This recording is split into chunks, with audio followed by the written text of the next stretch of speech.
Bonjour et bienvenue à cette nouvelle vidéo sur l'hydraulique et pneumatique industrielle. Aujourd'hui, nous allons voir le séparateur. Et le séparateur, ça sera un nouveau chapitre 2. N'oubliez pas, je rappelle, pour ceux qui ne se sont pas abonnés, likez et partagez. Veuillez liker, partager pour pouvoir être un bon nombre ou une grande famille à pouvoir suivre ces cours d'hydraulique et pneumatique industrielle. Je rappelle que ce cours concerne le process industriel. Ça veut dire, c'est pas seulement de petits équipements où on a quelque part dans le véhicule, l'hydraulique qu'on a quelque part dans. Ici, il s'agit de vaisselle, il s'agit des unités de traitement, il s'agit de vannes, des clapets, des trucs, de filtres, des trucs vraiment très importants qui sont utilisés dans des circuits industriels. Nous venons de voir sur les tanks qui étaient le chapitre premier, on a vu les réservoirs et les tanks. Je vous dis, on a vu comment c'était vraiment très impressionnant. Les tanks, les réservoirs, les parties, l'exploitation, les caractéristiques, les paramètres importants et tout. Maintenant, nous allons voir les séparateurs. Sans plus tarder, nous allons parler des séparateurs. Notre premier point concerne l'introduction. Quand on met en production un gisement d'hydrocarbures, par exemple liquide ou gazeux, on requiert non pas seulement un produit homogène où on a seulement du liquide, qui est par exemple du liquide qui n'a pas d'eau. Et même si le liquide n'a pas d'eau, mais quand même, il y a du gaz. Donc, très souvent, c'est pas homogène. On met plusieurs qui se séparent plus ou moins facilement. Ce qui se sépare facilement et ce qui se sépare difficilement. Donc, ça dépend. Pour le puits à huile, par exemple, le fluide produit peut également être homogène dans les conditions de fond, mais la détente des surfaces libère de l'huile une quantité variable de gaz. Donc, c'est ce que je venais de dire. Et là, on n'est pas ignorant à ce point. Suivant l'importance de la quantité de gaz ainsi produite, on peut envisager de l'utiliser ou au contraire de le brûler, parce qu'on peut utiliser le gaz, bien sûr, on peut le vendre, on peut transformer en électricité, et ainsi de suite. Mais de toute façon, l'huile doit être débarrassée de son gaz. On n'a pas besoin du gaz. Le rôle d'une unité de séparation est d'éliminer l'eau du gisement, de traiter l'huile, c'est-à-dire d'éliminer les impuretés, le sel et autres tout. Pour qu'à pression atmosphérique, il n'y ait pratiquement plus de dégagement gazeux, de libérer un gaz qui soit le plus sec possible. Pourquoi séparer? Il y a cela plusieurs raisons. Les raisons techniques. Il est important de disposer d'un fluide. Je sais que ça c'est un peu de la production, c'est pas vraiment trop d'hydraulique, mais quelque part devant, on sera intéressé parce que ce sont des vaisselles industrielles qu'on peut pas seulement trouver dans la production, on peut trouver en raffinerie, on peut trouver des séparateurs dans différentes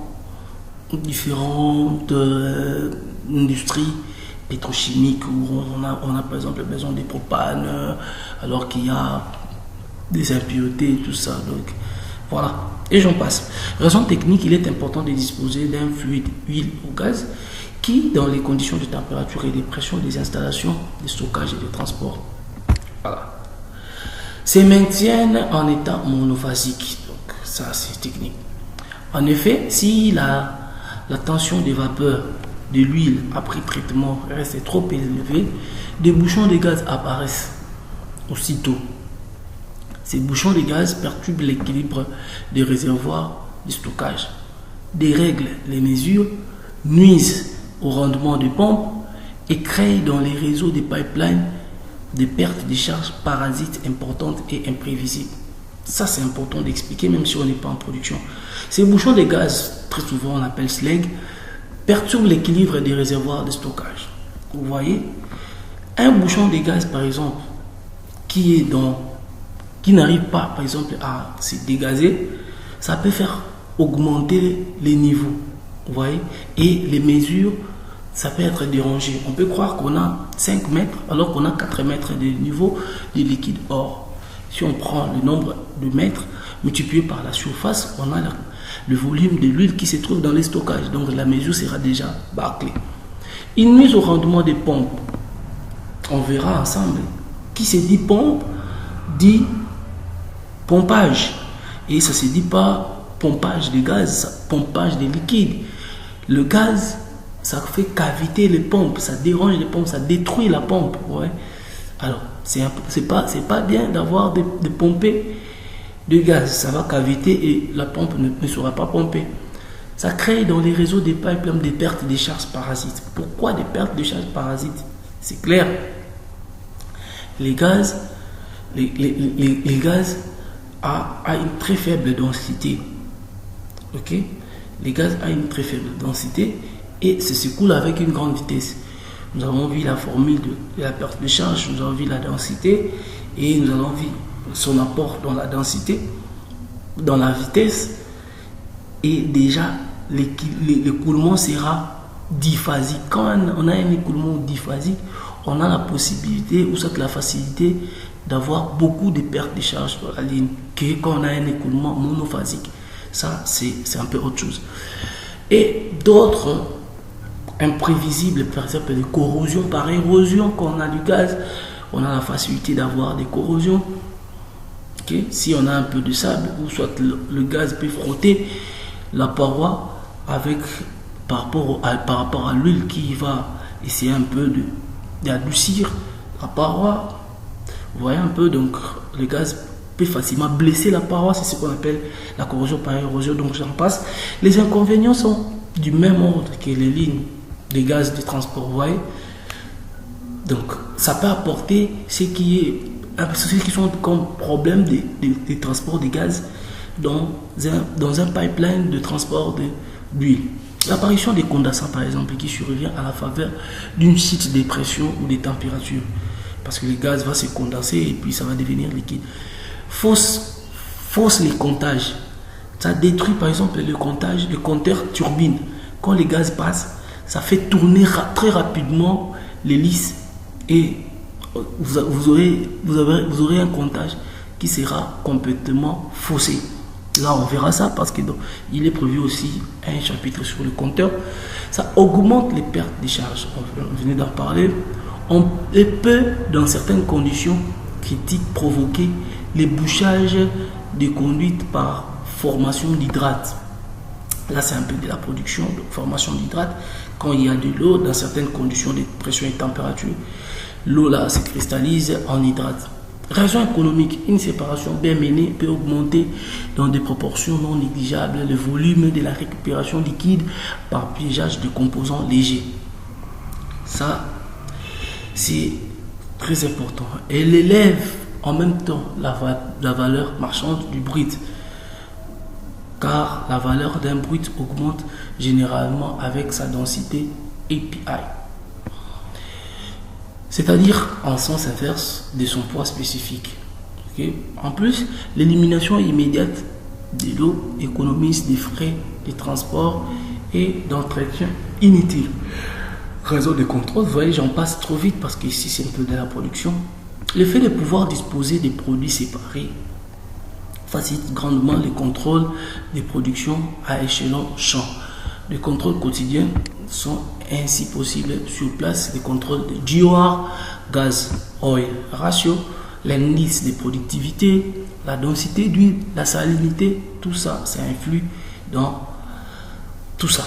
Voilà, parlons les différents types de séparateurs. On a séparateur vertical.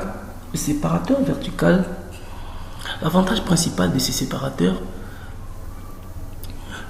est qu'il peut accepter les bouchons de liquide. Vous voyez, quand les bouchons de liquide arrivent, ça se sépare difficilement parce que quand ça arrive directement et ça cherche à passer de l'autre côté et à faire monter les niveaux sans être séparé directement. Alors, le séparateur vertical, même s'il y a des bouchons de liquide, automatiquement, il y a toujours un temps de rétention qui est nécessaire avec les séparateurs verticaux et les séparateurs horizontaux ou sphériques. Donc, je vais expliquer ça qu'on va voir. Vu la distance importante en général entre le niveau du liquide et la sortie du gaz, il y a moins tendance à la révaporisation. Il est par contre plus gros en diamètre pour une capacité en gaz donnée. Le séparateur vertical sera donc bien adapté pour des quantités importantes de liquide GOR faible. Pourquoi GOR faible? Le GOR, c'est le rapport entre le gaz et l'huile. Donc, quand c'est important, puisqu'on est dans un séparateur vertical, le volume concentré pour les gaz, c'est faible. On va voir ça. Au contraire, quand il n'y a que du gaz, l'espace liquide minimal, ouais, du ballon horizontal est trop important. Des exemples typiques d'application sont les scrubbers, les ballons d'aspiration ou de refoulement des compresseurs, les ballons de gaz de chauffe et certains séparateurs d'huile contenant des sédiments. Tout ça, on aura le temps de voir ça. Ils sont aussi utilisés pour les puits comportant des dépôts solides. On verra c'est quoi un scrubber, les ballons d'aspiration, des refoulements, des compresseurs, parce qu'un compresseur, quand il aspire, il doit aspirer. Contrairement à la pompe, le compresseur, lui, il est là pour comprimer seulement du gaz. La pompe, il est là pour pomper seulement des liquides. Donc le compresseur, il pompe du gaz, il n'a pas besoin de liquide. Donc il doit récupérer les gaz bien secs pour être pompé. Après pompage, il peut y avoir formation des liquides. Donc après pompage, et plutôt après compression du gaz, ça doit passer aussi par un autre ballon de refoulement. Okay? On a aussi les ballons de gaz de chauffe. On a aussi certains séparateurs d'huile contenant des sédiments. Ça, ce sont des exemples d'applications des séparateurs qui sont en forme comme ça. Okay? Séparateur horizontal. Très utilisé pour des puits à GOR élevé. Très bonne surface d'échange. Ces séparateurs ont en général un diamètre plus petit que les verticaux pour une même quantité de gaz.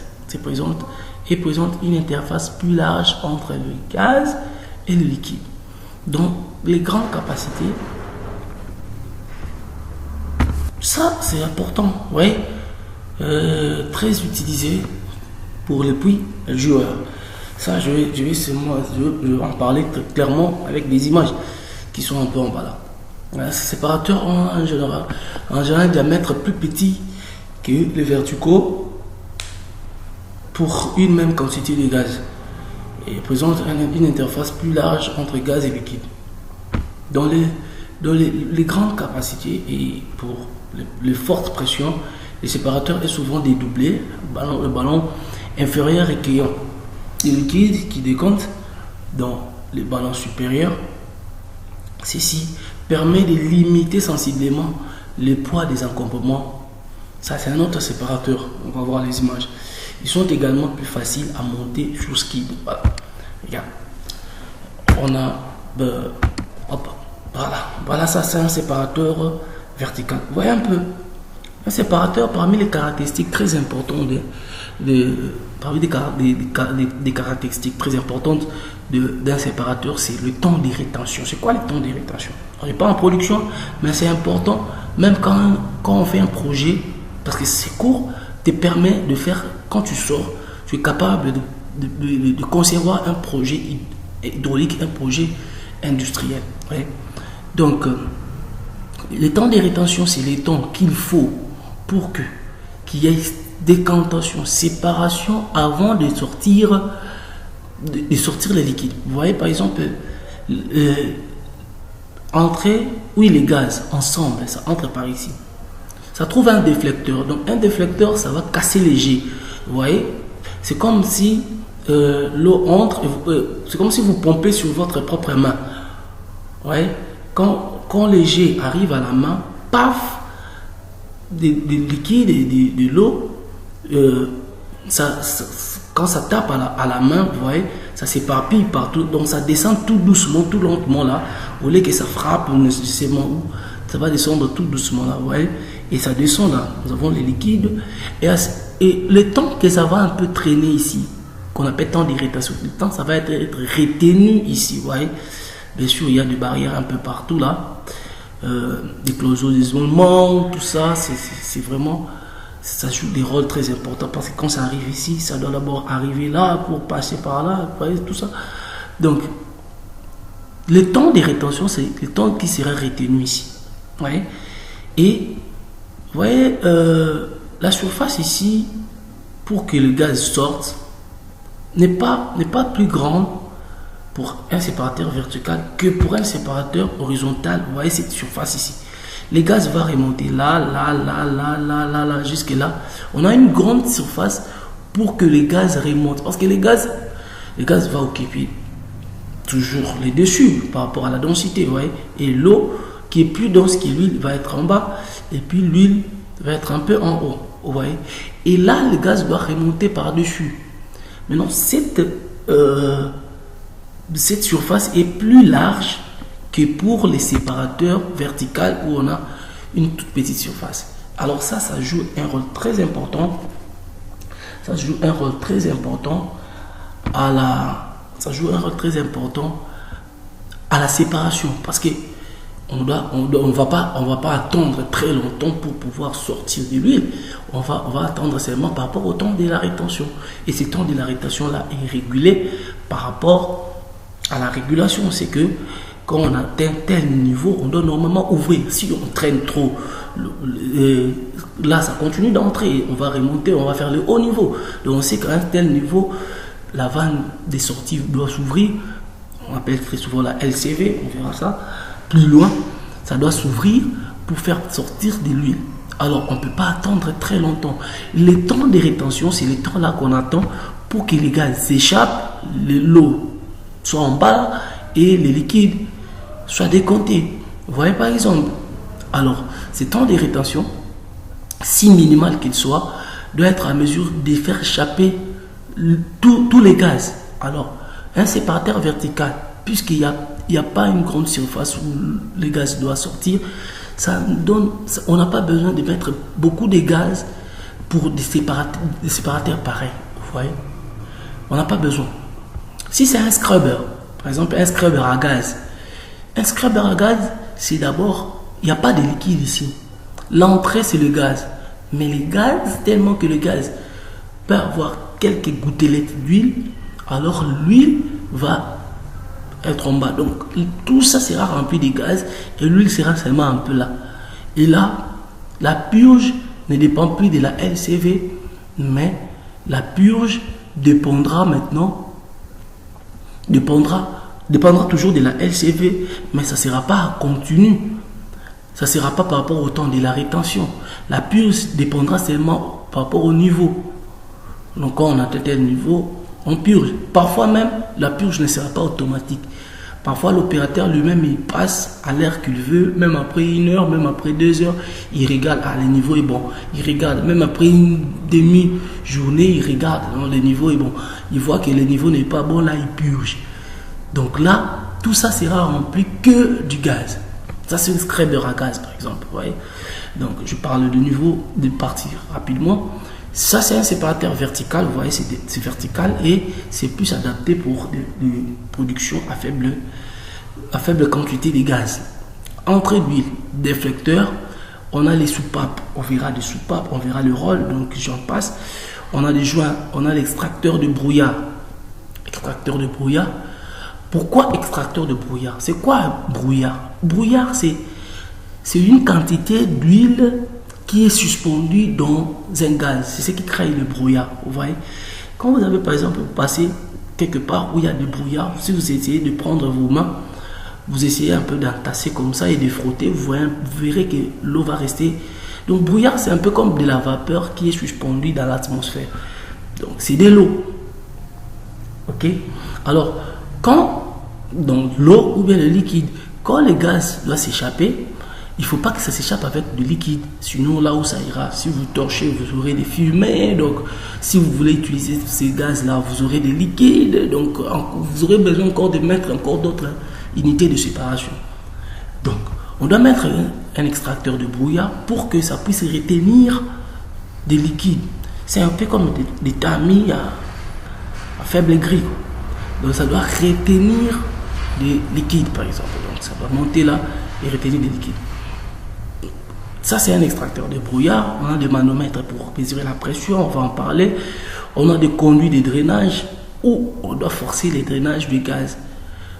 Ça, quand ça monte là, sans issue. Mais ça doit monter là pour sortir. Donc voilà un peu. Donc, ici ça sera saturé, là-bas saturé, mais ça doit montrer par là. Ok. Quoi encore? On a les cloisons d'isolement pour isoler. On a les trous d'homme. J'avais parlé de trous d'homme qu'on a parlé des tanks. Les trous d'homme, très important pour que lors des maintenances, quelqu'un veut entrer à l'intérieur, il va entrer par là. Okay? On a sorti d'huile, on a la purge, on a le socle où on doit monter tout ça. Ça va être sur un socle. On a les chambres de décantation, c'est ici où l'eau et l'huile se décantent. L'huile et les gaz se séparent, l'huile s'est formée là. On a les niveaux visuels, ça ce sont des niveaux, on peut voir les niveaux à cause du principe.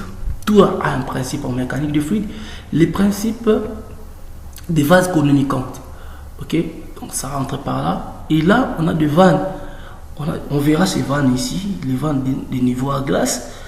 Et ici, c'est comme on peut mettre quelque chose qui est par exemple transparent où on peut voir à l'intérieur. Ça c'est métallique, on ne voit pas à l'intérieur, mais ici on peut mettre, ça peut être je sais pas, un vinyle ou bien un truc comme en glace où on peut voir à l'intérieur. Alors, le niveau qui est là par rapport à la loi de vase communicante, ça sera le même niveau là, parce qu'il n'y a pas de pompe. Les niveaux, rappelez-vous, les niveaux des liquides est toujours horizontal. Donc ça sera quelque part là. Vous voyez, ça va s'afficher là. Mais quand on voit que ça arrive ici, là on ne sait plus. Peut-être ça a dépassé. On sait. C'est pourquoi quand ça arrive ici, on doit purger. Si c'est un scrubber à gaz par exemple. Donc, voilà un peu. Voilà. C'est comme ça le corps du séparateur à l'intérieur. Donc on entre par là, ça frappe, et puis ça tourne vers l'intérieur. Ouais. 1, c'est le corps du séparateur. 2, c'est la sortie du gaz. Donc, ça, on voit, c'est comme la vue de dessus. Ok, ça entre, ça peut tourner à l'intérieur ici, ça tourne, et puis ça, 2, c'est un peu ça, ça monte par là. Ok, et 3, c'est l'entrée des fluides. Donc, l'entrée des fluides, là, on est en train de regarder à partir du bas comme ça. Ok. J'ai un minimum du gaz, j'ai un minimum de liquide, le liquide en vert, le gaz c'est en rouge. Donc c'est un peu effet centrifuge dans un séparateur vertical. On connaît tous la force centrifuge, donc ça rentre par là, ça passe et ça rentre à l'intérieur. Voilà un peu un séparateur vertical. Et pour un séparateur horizontal, j'ai déjà dit que la surface c'est un peu plus grand. Donc, on a une plus grande surface de contact permettant au gaz de s'échapper. Donc, ça peut admettre facilement une production avec beaucoup de gaz. Vous voyez un peu. Donc, c'est un peu ça. Et maintenant, on va parler de parties. L'entrée liquide et gaz, c'est par ici. Un diffuseur, ça joue le rôle de déflecteur. Paf, ça va tomber par là. Chambre de décantation, c'est ça, mais c'est aussi tout ça. On a les cloisons anti-vagues, c'est pour éviter qu'on ait de vagues ici. Parce que quand on a de vagues, les vagues vont commencer peut-être à piéger du gaz à l'intérieur, vous voyez, et on n'aura pas une très bonne séparation. On a les cloisons de séparation des gaz ici. Parce que là, ici c'est pour les liquides, ici c'est pour le gaz. Donc quand ça arrive là, ça a le temps de frapper pour que s'il y avait un peu de liquide, les liquides peuvent encore tomber et ça va passer par là pour rencontrer les sections de tranquillisation. Donc voilà. Et on a des extracteurs de brouillard, toujours avant la sortie, on a des extracteurs de brouillard. Et puis là, on a chambre secondaire, chambre primaire, diffuseur, extracteur de brouillard, sortie des gaz, sortie d'huile, toujours les niveaux à glace, parce qu'on doit voir ce qui est, les niveaux qui est à l'intérieur pour éviter des hauts niveaux, pour éviter des bas niveaux, et tout ça. Voilà ça, diffuseur d'entrée, et tout ça c'est à l'intérieur. Et là, c'est le gaz qui sort et le liquide sort par là. C'est comme ça que ça se passe au niveau du diffuseur d'entrée. Ok? Donc quand ça frappe, ça sort par là et puis ça va se diffuser partout. Ça arrive ici, ça passe par le bas, ça remonte le niveau, ça passe par le bas. Donc c'est impossible de connaître des formations des vagues parce que les croisants anti-vagues vont casser les vagues. On a l'anti-vortex. L'anti-vortex, ça joue un grand rôle. Le rôle, c'est d'éviter les tourbillons. Vous voyez, quand on atteint un bas niveau, par exemple, les tourbillons, ou soit on n'a pas vraiment un bas niveau, on a même un niveau un peu moyen là, et on aura le tourbillon. Essayez un peu de trouver votre bidon, vous voyez, voir, ou bien ouvrez le bidon, vous allez voir la façon dont l'eau sort du bidon, il y a un peu de tourbillon. Alors, ces tourbillons peuvent entraîner du gaz facilement, donc on met un anti-vortex là, on le met juste à la sortie d'huile, très important. On a la purge, si on veut vider tout, on peut aussi purger du gaz.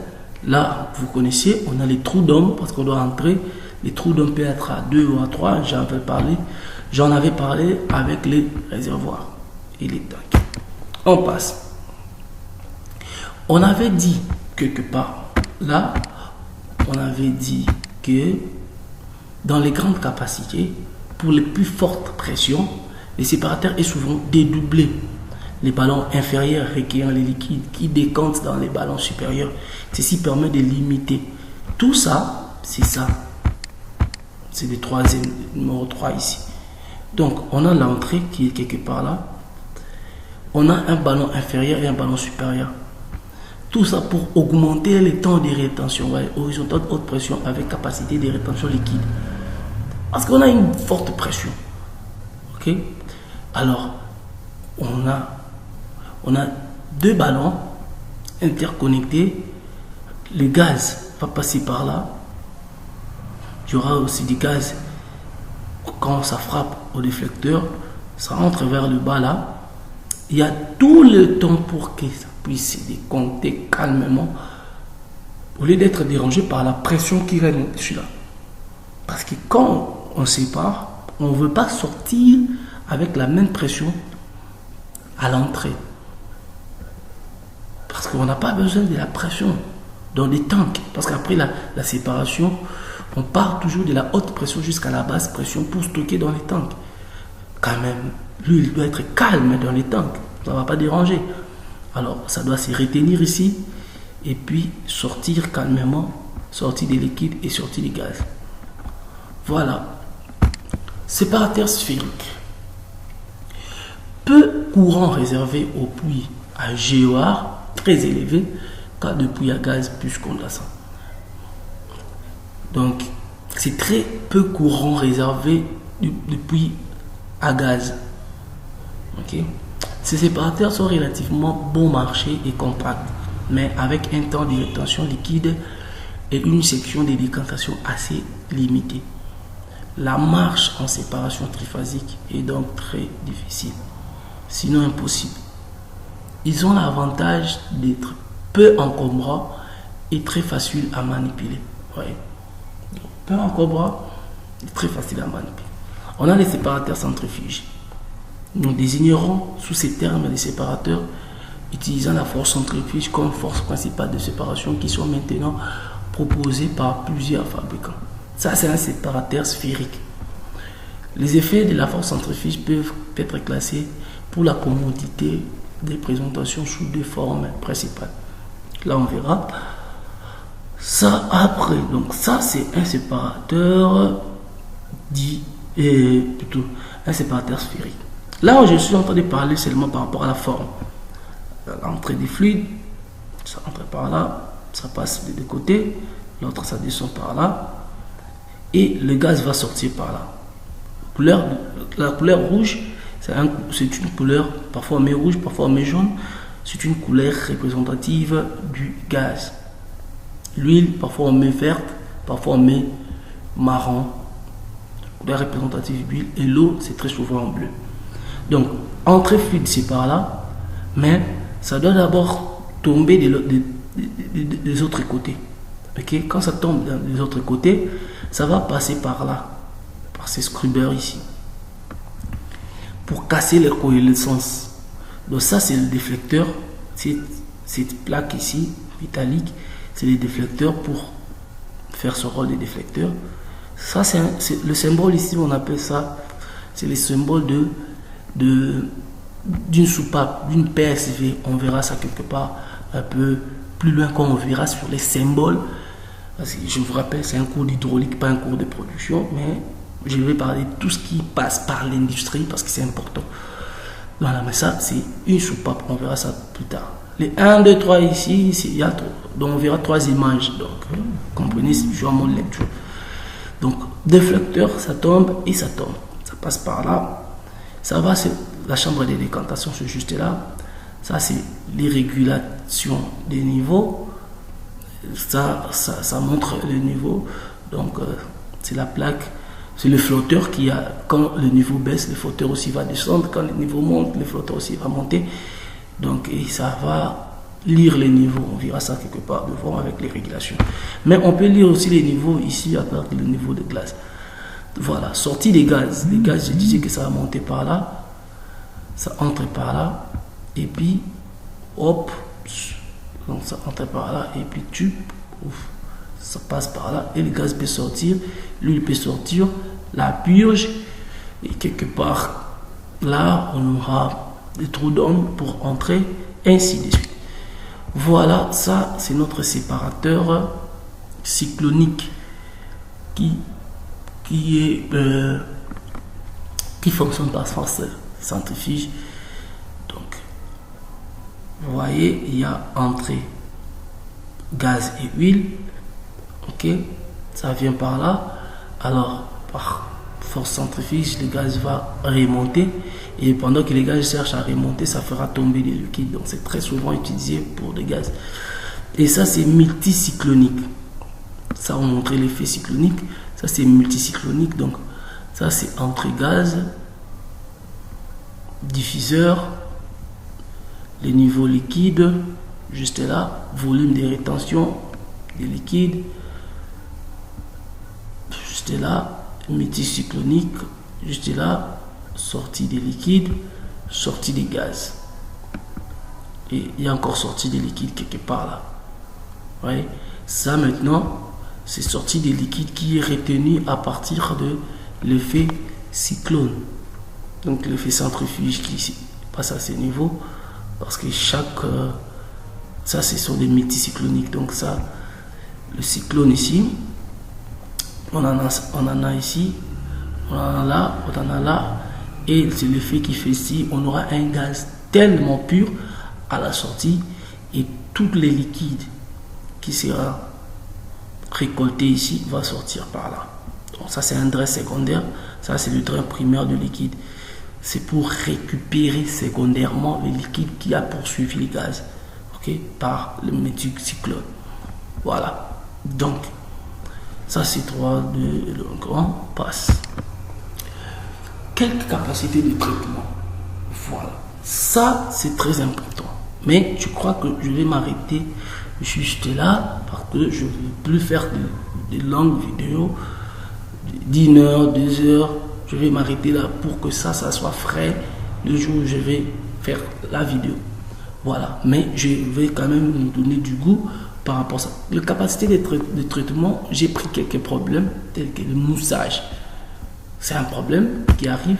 Donc on doit traiter ça. On va voir différents traitements, différents séparateurs pour séparer la mousse, le dessalage pour enlever du sel.